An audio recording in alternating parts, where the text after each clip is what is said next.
할렐루야. 오늘도 하나님께서 우리에게 말씀의 큰 은혜로 채워주시리라 믿습니다. 오늘은 공동체 혁신이라는 큰 주제의 두 번째로 사랑하기 위한 사람에 대한 말씀을 통해서 은혜를 나누겠습니다. 교회는 깨끗한 몸으로서의 성도의 모임이 아니라 성도와 죄인이 섞인 몸의 모양입니다.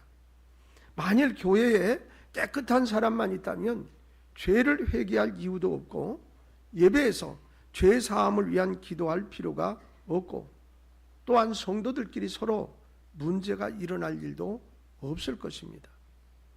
예수님은 교회에 대해서 알고 가라지 비유로 말씀을 하셨어요. 마태복음 13장 24절로 30절 말씀을 우리 찬찬히 한번 같이 읽겠습니다. 예수께서 그들 앞에 또 비유를 들어 이르시되 천국은 좋은 씨를 제밭에 뿌린 사람과 같으니 사람들이 잘 때에 그 원수가 와서 곡식 가운데 가라지를 갔더니 싹이 나고 결실한 가라지도 보이거늘 집 주인의 종들이 와서 말하되 주여 밭에 좋은 씨를 뿌리지 아니하나이까? 그런데 가라지가 어디서 생겼나이까? 주인이 이르되 원수가 이렇게 하였구나. 종들이 말하되 그러면 우리가 가서 이것을 뽑기를 원하시오. 주인이 이르시되 가만두라. 가라지를 뽑다가 곡식까지 뽑을까요? 둘 다 추수 때까지 함께 자라게 두라.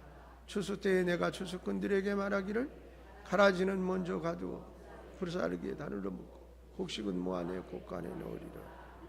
아멘. 그렇습니다. 밭에 씨를 뿌리는 농부는 어느 날 알곡과 가라지가 함께 자라는 것을 발견합니다. 그런데 농부는 추수할 때까지 알곡도 가라지도 뽑지 않았습니다. 그 이유는 가라지를 뽑으려다 알곡까지 해를 입힐 수 있기 때문이었습니다. 지혜로운 농부는 알곡이든 가라지든 추수 때가 되면 자연스럽게 분리되기 때문에 지금 당장 분리시키지 않았습니다. 이것이 교회를 향한 주님의 뜻입니다. 오늘의 교회는 자꾸 성도와 죄인을 분리하려고 합니다. 선한 사람과 악한 사람을 찾아내서 심판하려고 그럽니다. 이것이 미숙한 태도입니다. 진짜 분리는 지금 이 자리에서 일어나는 것이 아니라 하나님의 때인 역사의 마지막에 이루어질 것입니다. 그래서 교회가 어떤 사람도 하나님을 대신해서 판단하거나 분리시키려고 하면 하나님이 기뻐하지 않으십니다. 그래서 잘 알아야 할 것은 교회가 알곡과 가라지를 찾아내고 분리시키는 작업을 하는 곳이 되면 본래 교회의 목적을 잃어버리게 된다는 사실입니다. 성도들 중에 죄가 없고 거룩하고 불의하고 일 잘하고 못하는 사람을 나누고 알곡과 가라지 구별을 하려고 하면 교회는 문제의 소용돌이 속에서 서로에게 상처를 주고 결국 분열되는 큰 실수를 하게 되는 것입니다. 교회는 알곡과 가라지를 따지며 사람을 골라내는 싸움을 하는 곳이 아닙니다. 서로를 용납하고 품고 이해하고 사랑하는 곳입니다. 왜냐하면 교회의 성도들은 완전하고 완벽한 사람들만 모여 있는 곳이 아니기 때문입니다. 그렇다고 비진리와 비성경적이며 교회의 질서에 맞지 않는 것에 대해서 무조건 받아들이고 참아야 한다는 말씀은 아닙니다. 사람을 골라내는 것이 교회의 본질이 아니라는 말씀입니다. 교회가 선과 악, 의와 불의로 사람을 갈라놓는 곳이 되면 교회에는 사람이 있을 수가 없습니다. 사도 바울은 갈라디아 교회의 성도들을 자꾸 교회의 본질을 잃고 자신들의 주장과 고집으로 성도들이나 교회를 분리시키고 힘들게 하는 것을 보았습니다. 그러면서 안타까운 마음으로 교회가 어떤 곳인가를 본문에서 가르쳐주고 있는 것입니다. 이런 문제는 오늘의 교회에도 자주 일어나는 문제들입니다. 본질적인 것은 오히려 무관심하고 종교적이고 전통적인 것을 수호하려는 빗나간 열정에 사로잡히면 안 됩니다. 이것이 교회가 저지르는 또 다른 무서운 모습입니다. 교회는 사람을 중시합니다. 사람을 살리고 사람을 온갖 고통이나 상처와 유혹으로부터 안전하게 보호하는 것은 교회가 당연히 해야 할 일입니다. 그런데 만일 죽어가는 사람에게 관심이 없고 병으로부터 치유하기를 원하는 사람에게 도움을 주지 않고 오면 오고 가면 가는구나 하는 그런 식으로 사람을 경시한다면 그 교회는 교회로서 본질과 사명을 망각한 잘못된 교회인 것입니다. 사람들을 판단하려는 것은 하나님께 맡기고 오직 교회들이 해야 할 목적에 충실히 하는 것이 우리들이 해야 할 일입니다. 만일 교회가 당연히 해야 할 것을 멀리하고 하지 말아야 할 것에 관심을 두게 된다면 그러면 하나님은 그런 교회를 사용하지 않으실 겁니다. 사도 바울이 오늘 본문에서 강조하는 것은 그런 교회의 찌꺼기들을 다 버리고 진정한 교회의 목적과 공동체의 모습을 회복하기 위하여 교회의 신앙을 다시 세우라고 하는 것입니다. 자, 그렇다면 어떻게 해야 교회 공동체가 바르게 세워지는 것일까? 첫째로 은혜로 해야 합니다. 할렐루야. 오늘 본문인 갈라디아서 5장 2절로 4절 말씀을 같이 한번 읽겠습니다. 보라, 나 바울은 너희에게 말하노니 너희가 만일 할례를 받으면 그리스도께서 너희에게 아무 유익이 없으리라.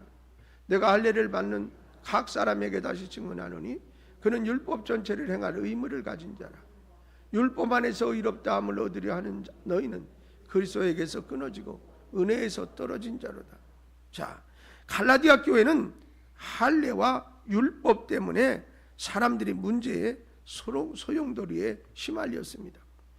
당시 유대주의자들이 믿음으로 구원을 얻는다라는 이신득의의 이 진리를 부인하고 율법의 준수도 동반되어야 한다는 주장으로 교회가 상당히 혼란스러워졌습니다.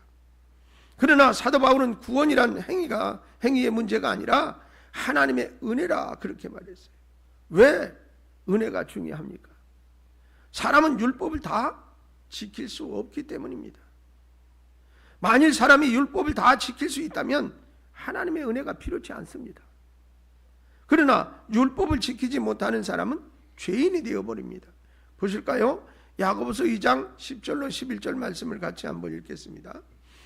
누구든지 온 율법을 지키다가 그 하나를 범하면 모두 범한 자가 되나니 간음하지 말라 하시니가 또한 살인하지 말라 하였은즉 내가 비록 간음하지 아니하여도 살인하면 율법을 범한 자가 되느니라. 자, 모든 율법을 지키다가 그 중에 하나라도 어기면 모두를 범한 자, 즉 죄인이 된다는 거예요. 어떤 사람은 실제로 자신이 살인하지 않았다고 율법을 지킨다고 자신할 것입니다. 자, 그러나 요한일서 3장 15절 말씀을 보면 생각이 다를 거예요. 한번 같이 읽어보겠어요. 그 형제를 미워하는 자마다 살인하는 자니 살인하는 자마다 영생이 그 속에 거하지 아니하는 것을 너희가 아느니라. 우리가 살아가면서 다른 사람을 한 번도 미워하지 않을 수 있느냐고요. 어떤 때는 말이죠, 속이 상해서 그냥 혼자 하고, 그리고 어떤 분들은 그래, 소리 안 나는 종이 있으면 그냥 확 이러면서 이렇게 화가 날 때가 있다고요. 정말 용서하지 못할 만큼 그렇게 화나는 경우도 있단 말이에요. 그러면 이미 벌써 성경 율법에 의하면 살인한 거라잖아요. 그러니까 우리가 한 번도 미워하지 않았다고 말할 수 있어요. 어떤 때는 그렇게 사랑스럽던 남편이 미워서 죽겠어. 그래서 그 미움이 계속되면 어떻게 되면 평생 왼수가 되는 거예요. 예. 여러분, 사랑해서 결혼했는데도 미워질 때가 있단 말이에요. 여러분, 그런 거라 이 말이에요. 그리고 그뿐 아니라 간음에 대해서도 성경은 이렇게 말하고 있어요. 뭐라고 말합니까? 마태복음 5장 28절 말씀을 한번 같이 읽어요. 나는 너희에게 이르노니 음욕을 품고 여자를 보는 자마다 마음에 이미 간음하나니. 네. 여러분, 그러니까 지나가는 사람이 너무 이쁘다 그래서 자꾸 돌아다보면 문제가 있는 거라. 한번 그냥 스치고 지나가야 되는데 고개를 자꾸 돌리고 나중에 뒤돌아서서 가는 뒷모습도 바라보고 그러면서 그러면 옆에 있는 아내가 뭐라 그러겠어요? 예, 화낼 거 아니에요. 그러니까 이미 그것은 음욕을 품은 거라고, 간음한 거라고까지 말했어요. 여러분, 율법을 지키는 것을 가지고 싸우면 단 한 사람도 구원받을 사람이 없어요. 그래서 사도 바울은 본문에서 할례를 지키는 것보다 은혜 안에 있는 것이 더 유익하다, 이렇게 말하고 있는 겁니다.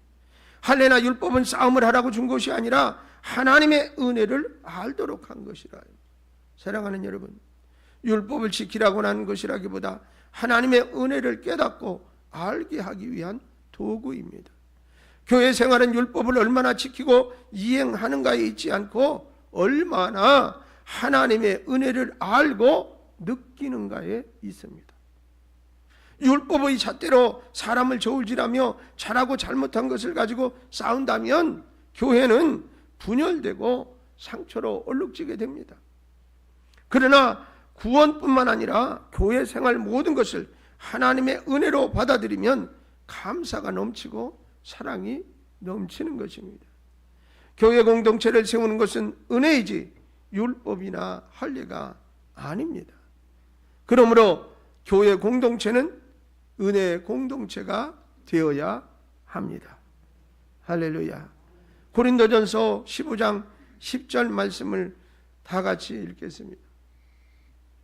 그러나 내가 나된 것은 하나님의 은혜로 된 것이니 내게 주신 그의 은혜가 헛되지 아니하여 내가 모든 사다보다 더 많이 수고하였으나 내가 한 것이 아니요 오직 나와 함께 하신 하나님의 은혜로. 자, 이 말씀의 고백이 서로에게 넘칠 때 교회 공동체는 살아있는 것입니다. 할렐루야. 두 번째로 믿음으로 해야 합니다. 아멘입니까? 갈라디아서 5장 5절로 6절 말씀을 같이 한번 읽겠습니다. 우리가 성령으로 믿음을 따라 의의 소망을 기다리노니 그리스도 예수 안에서는 할례나 무할례나 효력이 없으되 사랑으로서 역사하는 믿음뿐이에요. 그렇습니다. 사도 바울은 율법과 은혜의 관계처럼 율법과 믿음의 관계 또한 중요하다고 말씀했습니다.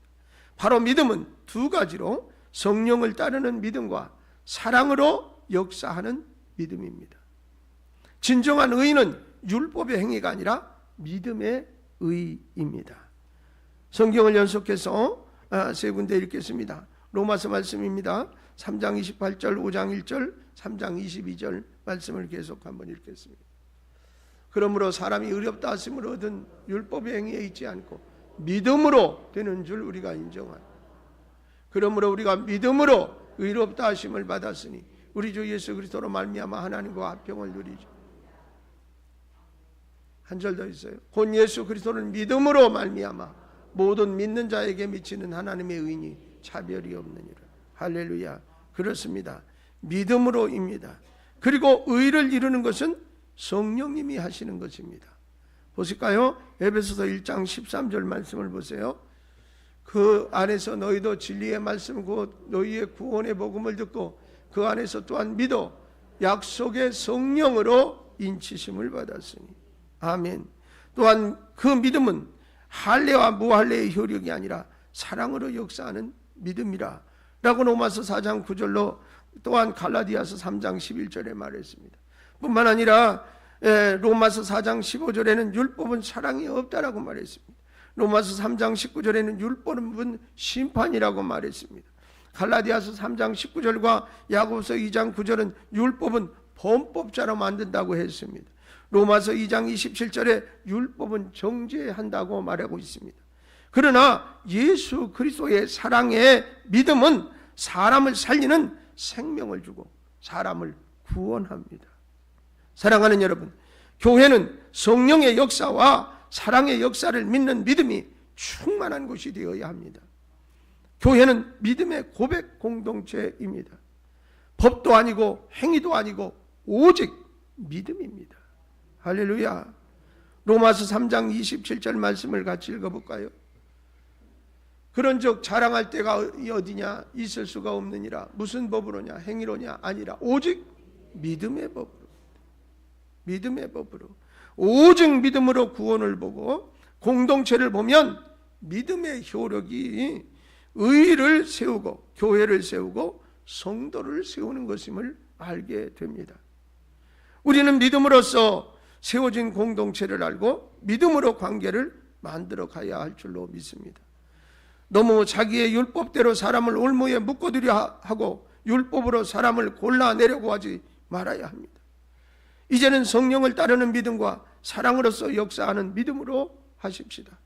그러면 믿음의 역사가 일어납니다. 공동체를 세우는 것이 어려운 이유가 이 믿음 때문에 그렇습니다. 사람들은 자신을 지키지 못하는 법을 다른 사람에게 요구하고 또 자신에게 여유롭게 적용하고 다른 사람에게는 아주 인색하게 사람들에게 힘들게 합니다. 교회 안에서 공동체를 세우는 것은 믿음의 분량을 크게 하는 것입니다. 오직 믿음으로 하십시오. 사도 바울이 말한 로마서 4장 13절 말씀 한번 다 같이 읽겠습니다. 아브라함이나 그 후손에게 세상의 상속자가 되리라고 하신 언약은 율법으로 말미암은 것이야. 오직 믿음의 의로 말미암은 것이니라. 이 말씀을 우리는 반드시 기억해야 할 것입니다. 할렐루야. 세 번째로 사랑의 종 노릇해야 합니다. 오늘 본문인 갈라디아서 5장 13절로 15절 말씀을 같이 한번 읽겠습니다. 형제들아, 너희가 자유를 위하여 부르심을 입었으나 그러나 그 자유로 육체의 기회를 삼지 말고 오직 사랑으로 서로 종 노릇하라. 온 율법은 내 이웃 사랑하기를 내 자신같이 하라 하신 한 말씀에서 이루어졌나니 만일 서로 물고 먹으면 피차 망할까 조심. 그렇습니다. 갈라디아 교회가 회복될 수 있는 길은 오직 사랑입니다. 예수 그리스도는 진리시며 그 진리는 자유를 주시는 줄로 믿습니다. 할렐루야. 요한복음 14장 6절과 8장 32절 말씀을 같이 읽겠습니다. 예수께서 이르시되 내가 곧 길이요 진리요 생명이니 나로 말미암지 않고는 아버지께로 올 자가 없느니라. 진리를 알지니 진리가 너희를 자유롭게 하리라. 할렐루야. 우리 교회는 왜 설교하면서 이렇게 성경을 자꾸 읽으라고 그러느냐고. 여러분, 제가 드리는 말씀보다 하나님의 말씀이 살아있고 더 생명력이 있어요. 그래서 읽을 때 은혜가 있으리라 믿습니다. 그리고 또 하나, 졸지 말고 정신 차리라고. 여러분, 그래서 읽는 것이 중요합니다. 그러나 사도 바울은 그 자유를 다시 육체의 기회로 삼지 말아라. 그러면서 오히려 오직 사랑으로 서로 종 노릇하라 그랬습니다. 자, 그렇다면 왜 사랑의 종이 돼야 하는가? 왜 사랑의 종 노릇을 해야 하는가? 바울은 고린도전서 9장 19절에서 이렇게 말했어요. 내가 모든 사람에게서 자유로우나 스스로 모든 사람에게 종이 된 것은 더 많은 사람을 얻고자 함이라. 이렇게 이 목적이 분명했어요. 이렇게 교회가 세워져야 바른 교회가 될 것이며 좋은 공동체가 된다 그 말입니다. 만일 교회가 요동치고 어지럽다면 그 공동체는 서로 사랑으로 종노릇하기보다 서로 주인이 되려고 했기 때문인 것입니다. 자기를 드러내려 하고 목소리를 크게 하려는 것은 주인 행세를 하고 싶기 때문이지요. 그러나 종이 되면 항상 섬기고 충성하기 때문에 교회 공동체를 살리게 됩니다. 그래서 교회가 생동감이 있고 활기차려면 서로 사랑의 종이 되어 사랑을 느끼도록 만들어야 합니다. 사랑이 없이 싸늘하고 차가운 공동체는 북극에 있는 것처럼 생명체가 살지 못하는 죽음의 얼음 동산이 되어버리고 말 것입니다. 그렇기 때문에 사도 바울은 갈라디아서 5장 14절에 내 이웃 사랑하기를 내 자신과 같이 하라. 이렇게 이제 말하면서 이것이 율법을 이루는 것이라고 한 것입니다. 예수님은 산상수훈 가운데 황금률을 말씀하셨어요. 영원히 마음의 금과 같이 새겨야 할 오직 한 절 말씀, 마태복음 7장 12절 말씀입니다. 다 같이 한번 읽겠습니다. 남에게 대접을 받고자 하는 대로 너희도 남을 대접. 이것이 율법이요 선지. 할렐루야. 네. 여러분, 왜 대접이란 말씀을 마음의 금으로 새겨야 합니까? 대접하는 것이 율법을 압축한 것과 같기 때문입니다. 그런데 교회에서 점점 대접하는 것이 약해지는 것입니다. 대접하지 못하는 이유는 사랑이 부족해서 그렇습니다. 여러분, 대접은 믿음으로 하는 것이라기보다 사랑으로 하는 거예요. 여러분, 사랑해봐요. 그 사람이 좋아하는 거 어떻게 해서라도 주고 싶지. 하다못해 생명이라도 주고 싶을 거예요. 사랑하면 그렇게 된단 말이에요. 여러분, 예수님께 향유를 부은 여인에게 예수님이 이렇게 말씀하세요. 누가복음 7장 47절 말씀이에요. 같이 한번 읽어볼까요?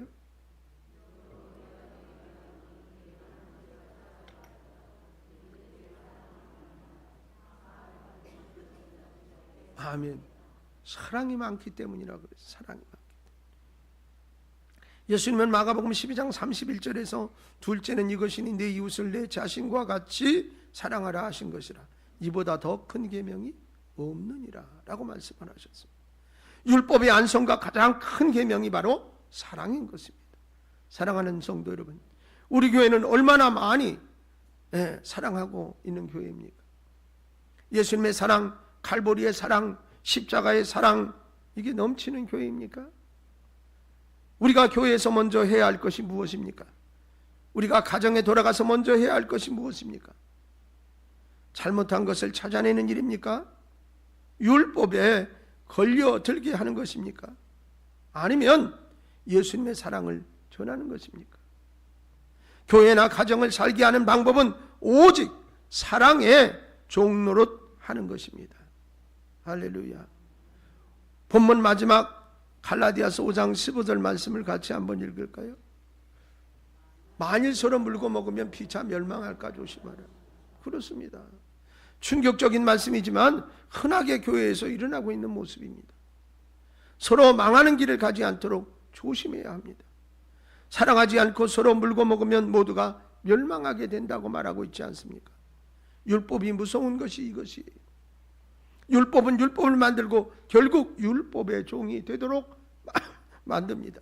그러나 사랑은 하면 할수록 사랑을 만드는 줄로 믿습니다. 사랑하면 죄를 덮어줍니다. 베드로전서 4장 8절 말씀에 이제 이런 말씀이 있습니다. 같이 한번 읽어보겠습니다. 무엇보다도 뜨겁게 서로 사랑할지니 사랑은 허다한 죄를 덮느니라. 아멘. 사랑하면 용서합니다. 사랑하면 하나가 됩니다. 사랑하면 기쁨이 넘칩니다. 사랑하면 치유가 됩니다. 사랑하면 부흥합니다. 사랑하면 영혼을 구원합니다. 그래서 교회는 사랑의 공동체이고 사랑의 공동체가 되어야 합니다. 교회는 율법과 은혜, 율법과 믿음, 그리고 율법과 사랑의 충돌이라고 할 수 있습니다. 율법은 필요하고 사람을 살리기 위한 도구입니다. 사람을 찌르는 무기가 아닙니다. 오히려 교회는 은혜와 믿음과 사랑의 공동체일 때 하나님이 기뻐하시는 교회로 세워집니다. 사랑하는 성도 여러분, 우리 모두는 죄인입니다. 교회는 죄를 찾아 죄인이라는 사실을 날마다 인정하게 만드는 것이 목표가 아닙니다. 교회는 그 죄보다 더 큰 하나님의 은혜와 하나님의 믿음과 하나님의 사랑을 보여주는 곳입니다. 할렐루야. 우리 모두가 아가페 공동체를 세우는 것은 첫째로 은혜로 해야 합니다. 둘째, 믿음으로 해야 합니다. 셋째, 사랑의 종로로 해야 합니다.